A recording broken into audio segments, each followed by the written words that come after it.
Hello and welcome back. Today we are going to work on another data set from Kaggle for exploratory data analysis. We will be covering different visuals like box plot, correlation using a heat map, bar plots, and scatter plots. Data set is avocado prices from Kaggle. So let's jump into it. So we head over to ChatGPT and we ask it that we want to do EDA on avocado prices. In first try, it's not able to detect the data set and it's saying that it's actually a neuroscientific data set on basic perception. You can provide me correct data set link. So I provided the actual link again, and here you can see it's able to recognize the data set and it gives us a starter code to analyze the data. So let's put in our imports first, load in the data set in df variable and check the head and info methods. So copy this section into the imports, copy and paste this to load in the dataset. When loading the CSV file, we will give it link to my GitHub CSV file, so it does not need to be downloaded to your PC.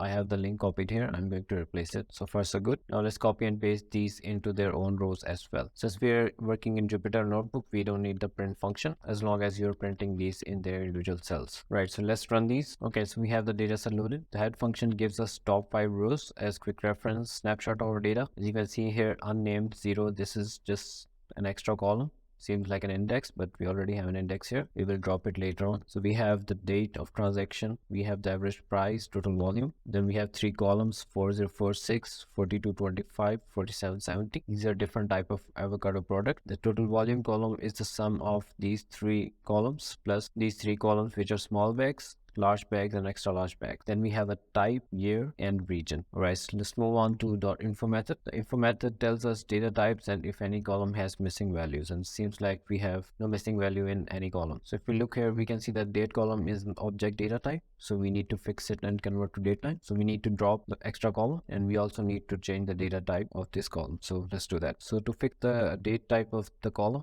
what we'll do is we'll say df, we'll type in the column name, which is date, then we will put this equal to itself and add this to pd underscore to date time. Now if you want to convert this into a specific date format, you can give the date format here. We'll also need to drop the unnamed 0, so we will do that in this step as well. We'll type df equals df.drop column, and then we will put in the column name. Once done, we will do a head just to see that the column has been dropped, and you can see we don't have the unnamed 0 column here anymore. If you also want to double check that the date column has been converted, we will run this df.info again, and you will see here this will now say date time, and you can say the date column is now date time 64. Moving on, ChatGPT gives us 2 plots as a starting point, so let's copy and paste them and let's run them. First is a line plot to show the trend of avocado prices over time, and the second one is a histogram to show the distribution of avocado prices. Alright, so here we can see that the x-axis labels are overlapping each other, so I'm going to add this extra line in here which fixes this issue, which we'll see in our next couple of charts. And you can say now it's a bit easy to read. We see some spikes in prices around November 2016, so somewhere around here, then May 2017, somewhere around here, and then here. The second is a histogram to show distribution of avocado prices. Let's run it. We see that the highest frequency of prices is around $1 to $1.6 here to here, this section. Let's double check this by doing value underscore counts on average price column. We done this and we see that the highest value count are for prices in range 1.15 and 1.5. From here to here, this is the highest section. This is the same thing that is being corroborated by this above plot as well. For our next part, we asked ChatGPT to help us identify interesting questions about this data set, and it gives us 10 questions a data analyst might ask. So here are the questions. We ask it to give us answer to these questions as well. I'm telling it that please provide me answer for our questions with Python code and visualization as plots where possible. To which ChatGPT gives us answer for 6 questions out of total 10. Let's review and explore each in detail. So the first question we have is, how are the average prices of avocado changed over time? Are there any seasonal trends or patterns in the data? So it gives me this code. Keep in mind that this is in 2 parts, so we will split them into 2 parts in our Jupyter notebooks. Copy and paste this. The first section is here. From here to here, this is the seasonal fluctuation. I'm going to move this to my question 1.2, add some space here and run this. Okay, so it says that no module name stats model, so I'm going to simply do is command prompt pip install. Right, so once that is done, close this window, come back here, run this again. The code seems to run fine, but the plot has overlapping legend at x-axis. Let's ask ChatGPT that our x-axis labels are overlapping each other and gives us a code to fix it. Alright, so I tell it that for this plot, the x labels are very small and merging into each other.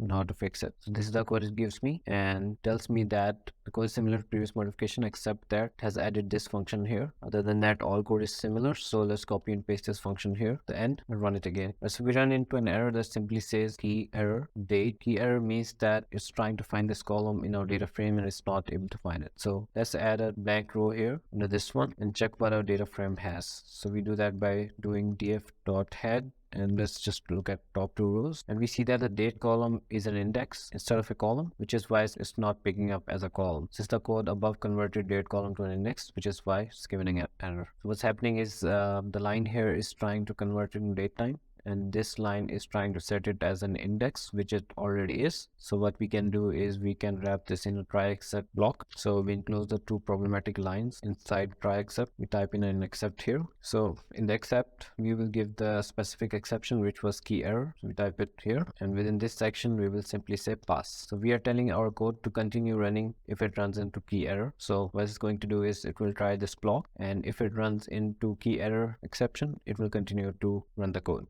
Let's rerun this code block again, and we see that our axis labels are fixed now. The labels are not overlapping each other, and you can clearly see the labels here. Now let's run the seasonal variation code block below. Let me remove this one, run this, and we see that we have similar issues here with the date. So I'm going to add this line here as well. Okay, so we have we still have this overlapping information. So I'll go back to ChatGPT. So I'm telling it that X labels overlapping each other and not readable. It's telling me that to prevent X-axis labels from overlapping, you can modify the code as below. And here it tells me that it has modified the option X ticks to rotate at 45, and it's also adding the option for tight layout. Let me make this modification. Now that the X labels have been fixed, we can see that the average prices of avocado have changed over time. Now that the X labels have been fixed, we can see that the pattern seems to be upward. So the trend, you can see it's going up. Can confirm this from here as well. So as you can see that the previous high was around 1.45 here. The next high was around 1.55, and then it jumped to 1.8. Expecting that this pattern will continue to rise, which can be confirmed by this trend line here. You can see this is going up as well. We can see that the seasonal variation is visible as well. So here, then it's here, and then it's here. So you can see that the prices soar up around October of every year. So from somewhere around here, and similar to here. So goes up and then it comes back down. On to our question 2, which is, are there any significant differences in avocado prices between different regions or cities? So it's telling me that you can create a bar chart to compare the average avocado prices across different regions. Let's copy and paste this, run it. We can see that the code runs fine, but the axis labels are jumbled up again. So I asked ChatGPT that our x-axis are overlapping, and it gives us revised code. So let's test it. So it has given me a revised code. Let's copy and paste this and test in Jupyter Notebook. Okay, so this is a bit better, but it's still overlapping each other. So back to ChatGPT. It suggests that they are still overlapping. Maybe we can increase the figure size, to which it gives me a newer code. Let's copy and paste this to test it. We can see that this code gives a better visual. We will detour from question 2 and work on similar plot, but only for region cities where average price is in highest 20. So instead of looking at all of these cities, we will just look at 20 cities with the highest average prices. So we will take the df_region from above code and take a look at it using .head method. So we already have the grouping here by region and average price. Take a look at it by doing a head. Say we look at 3 rows. We see that this is series and not a data frame, even though we can see that we have 2 columns. So this is the region name and this is the average prices as a mean. We can confirm that by doing a type of this data frame name. So you type in type and you can say it's the series.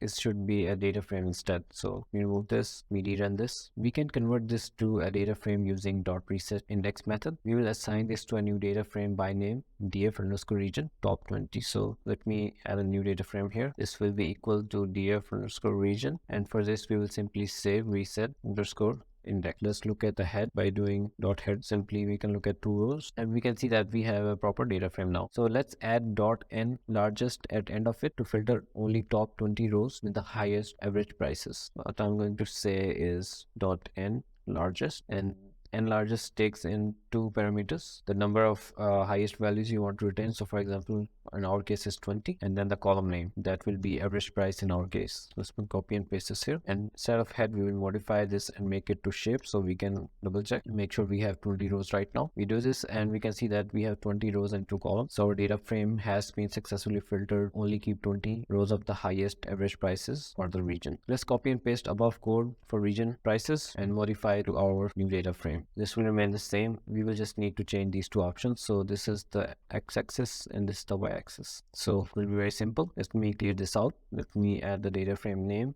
and then in square brackets we will add the column name. Let me copy and paste this to add a y-axis as well, and then we will fill in the column name. So first one will be region, the second one will be average price. Okay, let's run it. Okay, we have an error, so let's look at the data frame by doing a head. Right, so our region is actually in R is small in it, so which is why it's giving an error. We copy and paste this again. Column names were a bit incorrect. Now you can see top 20 cities which have the highest avocado prices on average. So we see that the Hartford Springfield has the highest average avocado price in the top 20 list, and the Spokane has the lowest in the top 20 list. Now we can get creative and ask ChatGPT to give us this chart by US regions like Northeast, Midwest, etc. based off region columns we have here to see what part of US is costly versus what part is cheaper. So back to ChatGPT. Okay, so my question is, I want to map region column. Keep in mind that region column is this one, which has the city names. I want to map region column to a new column which will note US regions like Northeast, Southwest, West, Southeast, and Midwest. Use newly created column to analyze average prices per US region. Right, so it gives me a really long code. This is really interesting that ChatGPT guessed on its own which city falls in what areas. So let's copy and paste this and run the code. We see that now we have prices by US regions divided into Southwest, Midwest, etc. Everything that does not fall into a specific city name falls into other options. So you can see the other option has a lot of cities in it as well. Keep in mind that ChatGPT guessed the regions and they are available in list form. So if you want to modify a specific city name to include it into a specific region, you can do it here, run it again, and you will get an updated plot accordingly. From here we can see that Southwest has the lowest average prices and the Northeast has the highest average prices over the US for avocado fruit. Right, so moving on to question 3. The question is there a relationship between the avocado prices and the volume of avocados sold? You can create a scatter plot to visualize the relationship between avocado prices and total volumes of avocados sold. So let's copy and paste the code and run it. So a quick glance at the scatter plot reveals that it does not seem to show any meaningful relationships. So we have some data here, some is here, some is here. If it was something like this, we would say that it has a positive correlation. So the average price, with the average price, the volume is either increasing or decreasing. So let's take a look at correlation metrics just to make sure what is the numeric value of the correlation between these variables. So I asked ChatGPT to provide me a correlation matrix. So the question is, I want to see correlation metrics of all columns shown as chart. So this is the code that ChatGPT gives me. I'm going to copy and paste this into my Jupyter notebooks and run. So you can see here that the correlation between total volume and average price is minus 0.19, which means there is almost no correlation. Okay, so moving on to question 4. We want to see which one is costlier, organic or conventional avocados. So we get the code for the box plot, copy and paste and run. Okay, so we get the box plot. Now the box in the middle is known as interquartile range. So this box here, and it represents middle 50% of the prices. So it means that the 50% of prices for organic lies between 2 and I would say 1.5, and for conventional it lies between 1 and I would say 1.3. The horizontal line you can see here in the middle represents the median price of data, and the dots at each end, these represents the outliers. So from here we can see that the organic avocados are a bit costlier, not by a big percentage. Now on to question 5, which says that is there a correlation between price of avocados and the price of other fresh produce items such as tomatoes or bananas? Let's copy and paste and run. So we seem to get an error, which is a key error, and as previously noted, key error comes up when a column is missing. So it's trying to find this column here, average price tomato. And if we look at our data set, so we say df.head, we see that we don't have any column that is named average price tomato. So it seems like ChatGPT made an error. So let's skip this question and move on to next. For our last question, we want to see which type of avocados are more popular, conventional or organic. So we have the code. We will skip the part where it compares the prices. So it's trying to compare the price in it as well. We already did compare the prices, so I'm going to skip this portion. Just going to copy and paste this section here and run it. And we can see that the conventional avocados account for almost all of this volume, with the organic avocados only having a minuscule share in volume. Alright, so with this example, I will wrap up the video, and you see that how easily you pick a data set from Kaggle and have ChatGPT generate questions and answers to its own questions as well. It did not answer all of them, but I'm sure if I asked it the rest of them manually, it would answer them as well. I hope you find the video helpful. If you do, consider subscribing to my channel. If you have any ideas or questions, or you want me to make a video on something, post them in the comment section below. Till next time, happy coding.